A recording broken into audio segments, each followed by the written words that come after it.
Bridge of Spies is a decent film. The characters are written well, but there are some problems that present themselves in the movie. I should also mention, just in case, that this video does contain some spoilers for the movie.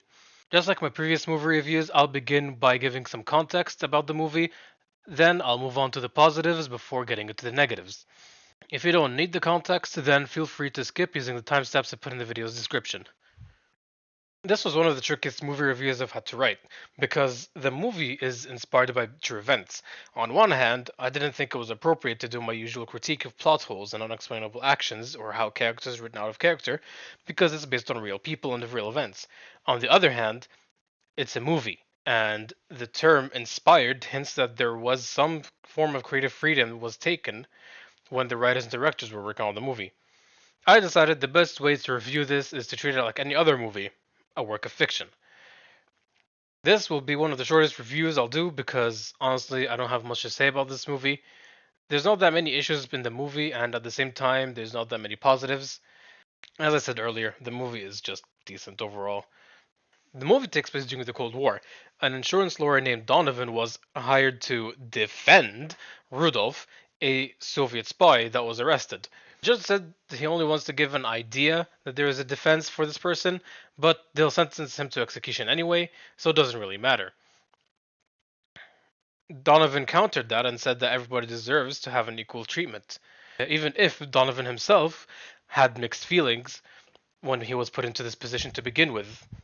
Donovan meets Rudolph and they start working out on how to defend him, with Rudolph being completely unfazed.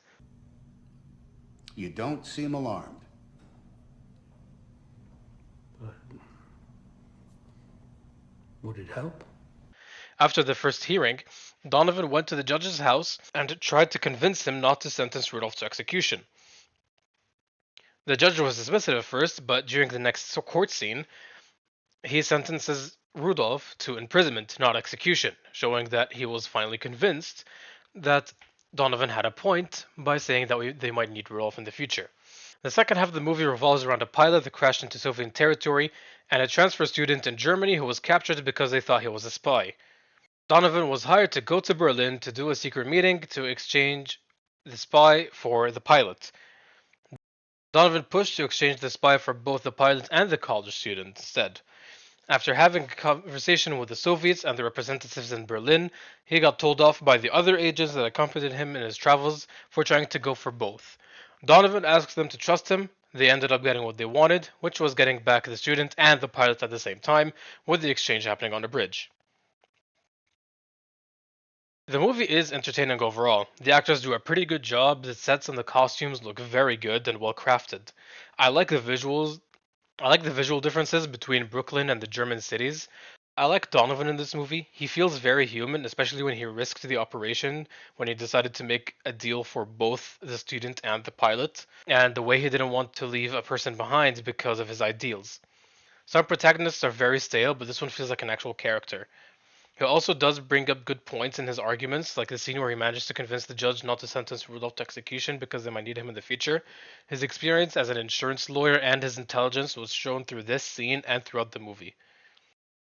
The way that people reacted during the court scene was very believable. The judge didn't want to hear Donovan's points because of bias, and the reaction of the courtroom to the sentencing were actual good scenes. It shows that sometimes people are willing to compromise their ideals for the sake of their biases.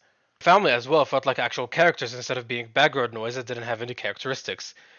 The way the child reacted after learning about the atomic bomb, the daughter being upset that she got stood up from her date, the wife wanting to make sure that Donovan will be safe in his travels, is all very lovely stuff.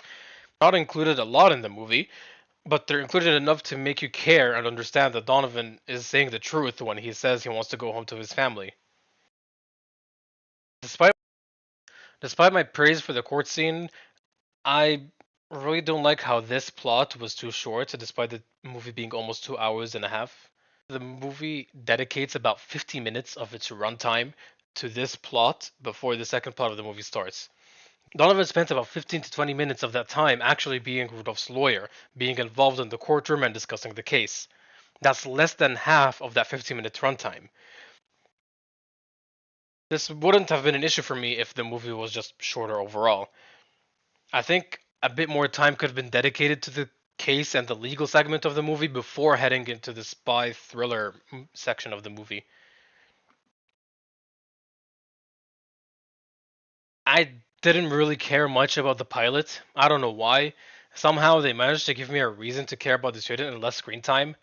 Also, the pilot's captors were asking him specific questions about the plane and how it works, something that the pilot wouldn't really know.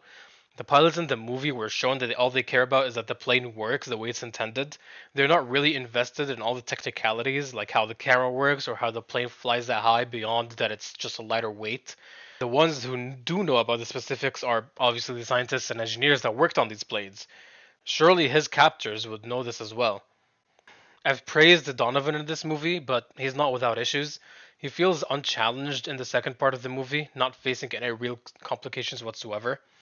Him gathering the evidence and the issues he faces throughout the legal segment is actually really well written, because he is forced to convince multiple people, sometimes even the same person multiple times, to let Rudolph get a fair shot. But the rest of the movie feels like the writers are taking it easy on him. All the wrinkles, as the movie calls it, get solved pretty easily. We don't see Donovan actually trying to have things go his way. All it took was one conversation with each party to agree to his offer. This segment could have been an opportunity to show other reasons why the parties didn't want to agree to the spy deal, or show different approaches that Donovan would have taken, similar to what he did with the judge when he went to his house after his initial idea was rejected.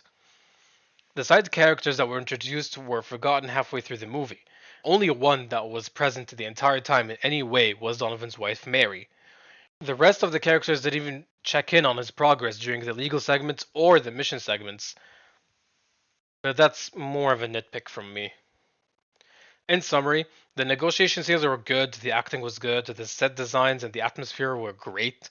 The legal segment of the movie could have had more development and screen time. The main character doesn't really face any difficulty negotiating the exchange, and some side characters were very forgettable. Overall, the movie's decent. It's not one of those movies that rewatch anytime soon, though. If you have any movie suggestions, please be sure to comment them down below, and I will definitely go watch them and, of course, write my review. Next movie review will probably be the 2016 Suicide Squad movie, so be sure to subscribe so you can see it as soon as it comes out. But that's all from me. Take care of yourselves, everyone. And I'll see you guys next time.